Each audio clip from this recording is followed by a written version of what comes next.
Savais-tu que 40% des propriétaires au Québec font face à des problèmes sérieux avec leurs locataires? Si jamais tu ne veux pas faire partie de cette statistique-là, écoute la vidéo jusqu'à la fin. Une des raisons pourquoi les propriétaires font partie de cette statistique-là, en fait, c'est qu'il y a un grand problème dans les stratégies qu'ils utilisent pour trouver des locataires. Il va aussi avoir une mauvaise gestion puis une mauvaise communication avec le locataire qui fait en sorte que les attentes ne sont pas bien gérées. Puis c'est ça qui cause ce problème-là. Donc, on va commencer tout de suite avec le premier point où je vais t'expliquer en fait comment t'assurer de bien filtrer ton locataire avant même de le signer le bail. Parce que si jamais tu arrives à faire un bon fit, tu vas savoir exactement à quoi t'attendre. Puis tu vas aussi être capable de partager tes attentes face à ce nouveau locataire-là pour ta prochaine étape. Puis tu sais, je te donne des exemples. Quand moi j'ai commencé en immobilier, au début, il y avait un locataire qui se présentait, il me disait je vais te payer, je vais te donner 2 mois d'avance ou je te le prends tout de suite ton loyer. Puis première chose que je faisais, là, je signais le bail, let's go. Puis j'ai eu beaucoup de mauvaises expériences avec ça parce que je me retrouvais avec un locataire qui a payé 1 mois, 2 mois. Pendant 8 mois après, je n'étais pas payé, il fallait que je cours à la régie.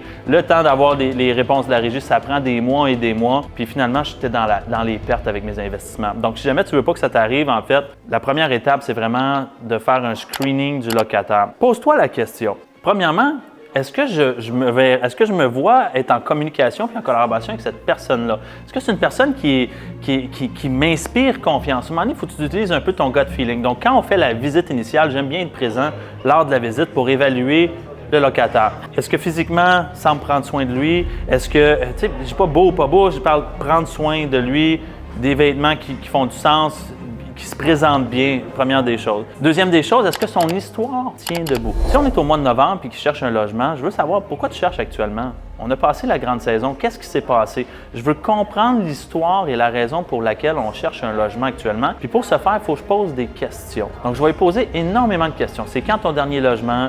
Pourquoi est-ce qu'en ce moment, tu es à la recherche? Qu'est-ce qui s'est passé? Est-ce que c'était le même type d'unité ou c'était plus petit ou c'était plus gros? Donc, je veux avoir une idée globale. Ensuite de ça, je vais aussi poser des questions sur sa situation financière. Puis c'est correct de demander. C'est correct de demander à un locataire, tu travailles où? C'est quoi ton salaire annuel? Tu es payé aux semaines ou aux 2 semaines? C'est correct, puis tu veux le savoir. Parce qu'en tant que propriétaire, c'est tes revenus aussi. Puis toi, tu veux t'assurer d'être capable de délivrer la marchandise de son côté, mais tu veux t'assurer que lui est capable de te délivrer la marchandise et de payer à temps son loyer. Quand on dit de faire les vérifications, ça passe par le screening initial, ça passe aussi par une enquête de crédit valide. Donc, si tu as un red flag, si jamais tu as une mention à l'intérieur de l'enquête de crédit qui te dit « bon, tu devrais peut-être regarder ça », bien, pas passer à côté. Moi, je fais affaire avec une compagnie qui s'appelle Trusty pour faire mes vérifications de crédit. C'est des enquêtes de crédit, en fait, qu'on obtient les résultats la même journée ou 24 heures plus tard selon les dossiers. Tu vas obtenir un dossier criminel, antécédent auprès de la Régie du logement, ses antécédents de crédit, je vais obtenir où il travaille, c'est quoi l'historique. Pourquoi je veux savoir le dossier criminel? Je veux simplement savoir, est-ce que c'est une personne qui a eu, en fait, des problèmes antérieurs ou récents? Est-ce qu'on cherche un autre logement parce qu'on doit de l'argent à quelqu'un? Est-ce qu'on cherche, tu comprends? Je veux savoir un peu, c'est quoi que cette personne-là faisait anciennement. Est-ce que ça veut dire pour autant qu'il est barré automatiquement? Non, mais ça veut peut-être dire que je vais prendre des précautions supplémentaires pour me protéger. Deuxième des choses, je veux savoir c'est quoi sa cote de crédit. Est-ce qu'il a l'habitude de payer ses fournisseurs à temps ou non? Est-ce qu'il a l'habitude, en fait, d'avoir ses cartes de crédit au maximum ou non? Ça, quand je demande le rapport de crédit, je l'obtiens, je le vois tout de suite. Ça me permet de me faire une idée claire. Est-ce que c'est une personne qui va aller toujours au maximum de ce qu'elle peut avoir, donc va peut-être me payer toujours le 5, le 6, le 10 parce qu'elle essaie d'étirer ses paiements, etc. Je veux savoir où elle travaille, puis peut-être avoir une idée de son salaire. Quand j'obtiens son rapport, souvent il va y avoir des mentions, demander une preuve de revenu, demander autre. Si jamais j'ai un red flag, je vais demander les questions nécessaires et dans le besoin, un co-signataire. Le co-signataire, c'est pour être en mesure de sécuriser, en fait, le logement. Donc, en ayant un co-signataire, ça permet, en fait, au locataire d'avoir une certaine pression supplémentaire de payer à temps parce qu'il n'y a plus juste lui en ce moment qui est à risque s'il est en défaut, mais il y a quelqu'un d'autre. Donc, très souvent, qu'est-ce qu'on se rend compte, c'est que quand il y a un co-signataire, les gens sont plus enclins à respecter leur engagement, sont plus enclins à être à temps dans les paiements.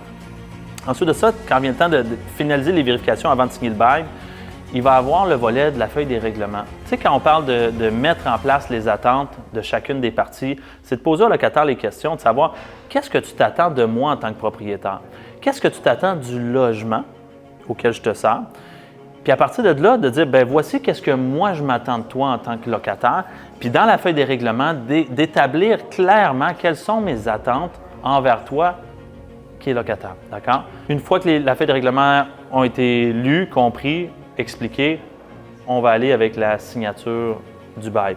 Le deuxième des points, c'est vraiment en fait de mettre en place des systèmes proactifs et des systèmes automatiques pour assurer un environnement de location qui est adéquat pour les deux parties, pour le locataire et pour toi. Ça va bâtir la confiance entre toi et le locataire. Puis ça fait en sorte qu'il y a un certain sentiment d'appartenance. Nous, on a des locataires dans des immeubles qui nous demandent, avant de déménager dans un autre immeuble, « Hey, avez-vous d'autres logements? Avez-vous d'autres espaces disponibles plus grands peut-être ou autres? » Pourquoi? Parce qu'ils sont bien, puis parce qu'on a répondu à leurs besoins puis à leurs critères. Pourquoi? Parce que les locataires, à la fin de la journée, c'est nos clients. Comme si jamais j'étais en affaires, c'est mon client, je dois en prendre soin, je dois répondre à ses besoins. Un des systèmes qu'on utilise, en fait, c'est ce qu'on utilise un système de CRM, en fait, de gestion de clients.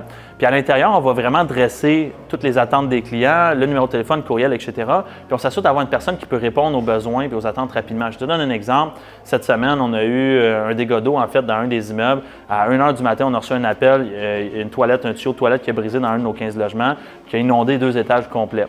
Bien, le gestionnaire était disponible pour prendre l'appel, répondre à la situation, trouver une solution immédiatement, puis essayer de limiter les dégâts. Ce qu'on veut faire, en fait, c'est de limiter quand il y a un problème, mais aussi de prévenir, pas attendre que ça brise avant de corriger le problème.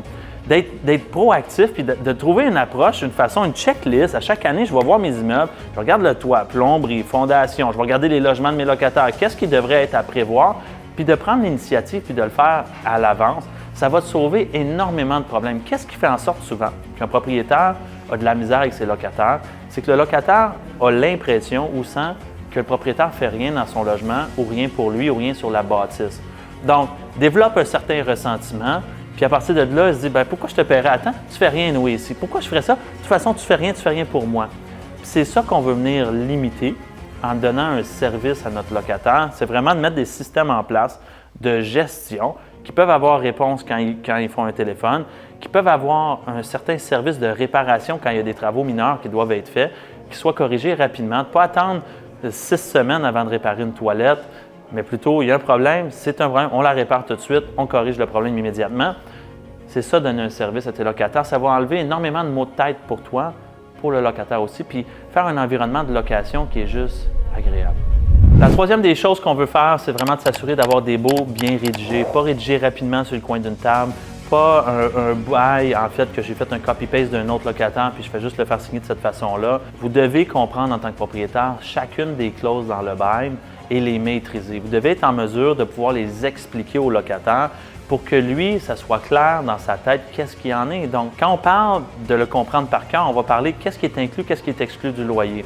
Si, exemple, il y a des charges supplémentaires pour un Wi-Fi, que ce soit pour la buanderie, que ce soit pour location d'un stationnement, de le détailler dans le bail, de l'écrire, de voici ce qu'il y en est, voici les coûts, voici en date d'aujourd'hui, c'est là qu'on en est, pour que le locataire n'ait pas d'ambiguïté dans sa tête. De détailler aussi les termes et conditions. Qui paye pour le déneigement, pour la pelouse? Qui s'occupe des marches d'entrée qui souvent sont oubliées? Est-ce que c'est lui? Est-ce que c'est la compagnie de déneigement? Qu'est-ce qui se passe? Qu'est-ce qui se passe si jamais tu oublies ta clé de la poste ou si jamais tu t'embarres à l'extérieur, etc. De bien déterminer qu'est-ce qu'il y en est. Puis dans votre bail, de se faire signer une lettre d'entente de communication par courriel et par téléphone. Souvent, on fait signer juste le bail, puis on laisse ça aller. Ça prend une entente, il y a une annexe qui est disponible en ligne sur le site de la Régie du logement ou sinon, vous pouvez m'écrire un message, puis ça va me faire plaisir de vous l'envoyer. Cette annexe-là, en fait, ce qu'elle mentionne, c'est que les deux parties ont été d'accord sur une façon de communiquer, soit courriel ou téléphone. Et chacune des communications va passer par ce médium de communication-là, soit appel ou courriel.